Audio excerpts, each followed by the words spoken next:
muhammadu sirajo mo barke mum saroye e leyde mo golle mum jaali e nokkure yiɗɓe mum jaɓi allah njoke ahmada. eyi alhamdulillah rabbil alamin dendagal Gunas TV naɓe on fof on calminama on juurama aywa on beltanama kadi heeɗiyankoɓe mum fof ko no mbiɗa ni alhamdulillah rabbil alamin hande woni dawol ɗimmol to banggue ndeemal guesa ceerno ene wayno aset ɗimmo kadi fof waɗa koye maaja he maaja o noon ko hectares uji 40 ɗum noon fuɗɗi alhamdulillah heddi ko ndemal ndemal ngal noon ne harujini yimɓe tinno hen no fewi nde tawno ko maaja o waɗi awede gerte ɗe ndewi hen aywa maaja o harujini yimɓe gayna e muɗum arano mbawa hande gerte ɗe puɗɗima noddude yimɓe yo gar e ɗo joni dawi ɗiɗo ɗiɗi fof noon tawno sembe o ene manki to banggue dawi ɗi ne are kono noon manka sembude no hannirta ni ko ɗum waɗi ha joni hay feccere maaja o mataw suwa reme taw e hectares uji 40 so remama ko rema hen ko timmani hectares uji 20 e ɗum noon firti tan ko ene manki sembude no hannirta ni eyyi julɓe noon ene ere yo tinno e gara gargol moƴƴol kono noon ɓuura sembinde yimɓe e golle ndemal ko machine ngaji ɗi yimɓe ndemanata guese mumen ɗi mbawa ɗi addude kadi e guesa ceerno saabu so tawi a arat gacca dabaji ma e machine ngaji ma hussin foof guesa ma an gara gadda jalo junggo ɗeɓa ha gaynuɗo ko yaaji ɗum ɗon noon waɗi ko ɗum tan haɗi dawol ittude kono so tawno yimɓe garanno aset foof gadda dewirɗe mumen mbaala ɗo gila ñande aljuma kikiɗe ballina ɗo so weeti subaka law dawa kaccito ga golliranno guesa mumen dawranno noon ha 11 heures jippo a tawata ɗo guesa ceerno hen dawol gotol ngol ganduɗa ngol gaynani ko reema he soko maaja o dawana gasat soko gerte ɗe dawana gasat soko makkari dawana gasat ɗum noon ɗum yimɓe poti tinnade mbaɗa en jii kadi hikka alhamdulillah rabbil alamin guesa men ceerno waɗani en maaja o ko hectares uji 40 gerte ɗe kadi alhamdulillah ne usti makkari ɗi kadi ko noon alhamdulillah foof ko ha mbawen huɓɓidade ɗum no hannirta ɗum noon ne harjini yimɓe gara e keewal gadda noon dabaji ɗin no hannirta ni beele mbawen dañde poluɗi e guesa he ko ɓuuri yawde yacca. Assalamu aleykum wa rahmatullahi taala barakatuhu en calmini Ayaw TV alhamdulillahi rabbil alamin no mbiɗa ni hande dawol ngol dawino e nder guesa ceerno he ñalawma aset hande alhamdulillahi rabbil alamin aywa fodde ɓe Allah newnanno arde ɓe gaari e golli kadi golle baɗɗe fayida golle kadi dewɗe lawol alhamdulillahi rabbil alamin fodde ko golla ko kam ene rewi lawol joni noon ko hirjinde julɓe ɓe tan yooɓe tinno beele ɓe gara ɓe keɓɓito guesa ba nde wonno maaja o en jii omo daari darogol moƴƴol ɗo woni golle makko tan hande ko remede so remama hay sinno ko jalo woto ene wayno hankkadi kanko kam o heptima e ɗum noon ko la budda yimɓeɓe jalta ñalawma alarba garoɗo o tinnoɗen garen ndemen maaja o ndemgol moƴƴol on saaha maaja o wawa heɓtade saabu guerte ɗe ndemal mumen joni yonta koko yonti saabu guerte ɗe ɗo ɗe goni ɗo ko pompano kono eɗen jii huuɗo ko nana fuɗɗo immade joni noon la budda yimɓeɓe gara mbawa gaynude maaja o mbawa huccande guerte ɗe so wona ɗum guesa ba ene wawi foloyde en eyyi alhamdulillah rabbil alamin en ceerani kam haalde ɗum e haltude ɗum guesa ba fodde hikka ko rema ɗo ko e yamirore ceerno rema ɗo ko maaja o ko 50 hectares rema ɗo ko makkari ndi ko 55 hectares rema ɗo ko gerte ɗe ko 53 hectares fof ko yamirore ceerno eywa fof noon Allah ni alhamdulillah rabbil alamin machine ngaji ɗi gawi e oɗo saaha hankkadi koye ndemal gonɗen maaja o noon ko wuuro ngo arno awde maaja o awre nde kadi Allah newnani en awre nde foof fuuɗi hen pudgol moƴƴol ene daari kadi dargo moƴƴo e joni ala ko heddi so wona ndemtagol maaja o makka o kadi en jii alhamdulillah rabbil alamin fodde ko awa hen ko foof ene daari so wona ko sooki hen ɗum ne kadi ene foti waɗanoyede taw ko dawol mo ganduɗa ko foti ittede hen foof ko woti ɗoftede hen foof ɗofte eywa on sahaa makka o kam heɓa hoore mum oɗo sahaa makka o kam eɗen jetti Allah nde wonno en pempini hen sasi pompe sasi o kadi en jii battini kadi eywa fodde ko pompa ko alhamdulillah rabbil alamina kadi en rewi lawol ɗo joni so yeehi ha yeeso makka o waɗete ko beyat ɗum so tawi Allah newnani en beyat o rewi lawol makka o kam ma foftin en to banggue demal to wonata golle makko tan demal makko tan ko ustugol mo ɗum wonata golle makko wa amma noon maaja o so tawi yimɓeɓe jaawi arde makko maaja o kadi ene wawi Allah newnana en maaja o kadi yawa heɓtade on saaha wona keddortoɗen tan ko guerte ɗe demal alhamdulillah rabbil alamin wonno dawi guure saraji ɗe eywa cuwa fuɗɗitade taw kono alhamdulillah ko hitande foof ko enen e mabɓe ndendata guesa ba gila ɗo noon ha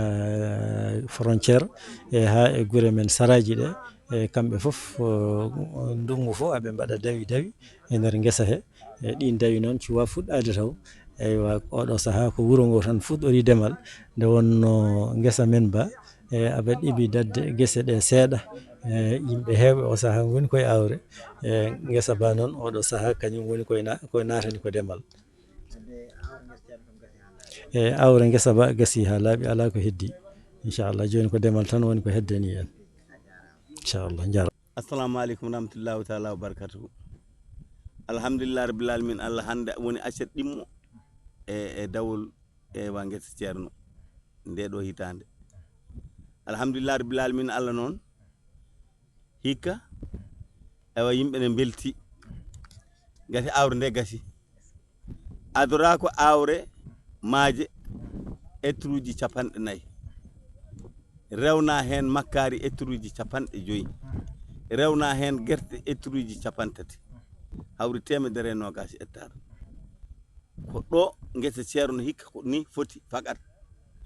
joni noon yettode wodani Allah eywa ɗum ɗo ma daroɗen no fewi ene fuɗi ha moƴƴi ene weli gollude e on sanga noon tinnoɗen mbawen arde beele ɗum ɗo wasa en mbasen darade hen laata tan ɓoggi 40 laata tan ɓoggi 40 asitaji ɗiɗi mi yiɗa noon wona felore noon kono asitaji ɗiɗi ɓoggi 40 dawe maaje asitaji ɗiɗi Madina Gounass yewtude koye mon sukaɓe yewtude koye mon sukaɓe yewtude koye mon sukaɓe wona noon felore kono hande pucci gonɗe Madina Gounass ɗi eywa nayi gonɗe Madina Gounass bamɗi gonɗe Madina Gounass en keƴeta ɗo etruji 40 Madina Gounass en keƴeta ɗo ngaren gitten ɗum e koye men sen leltikinima ko enen sen jen jaawi ko enen ngare no Allah yawni golle ɗe to awre yo Allah yawnu golle ɗe to kadi to demal alhamdulillah rabbil alamin Allah sa naati ba tan softat ngati ngese sa naati e ngese ada andi ngese a yi ene fuɗi a softat eyyi tinnuɗen noon ballodiren ha ngaren ga gitten ɗum e on sa beltoɗen ɗum tan ñaguimi sukaɓeɓe yo Allah wallu en aha sa yi noon alarba aset koye men woni sen dawi aset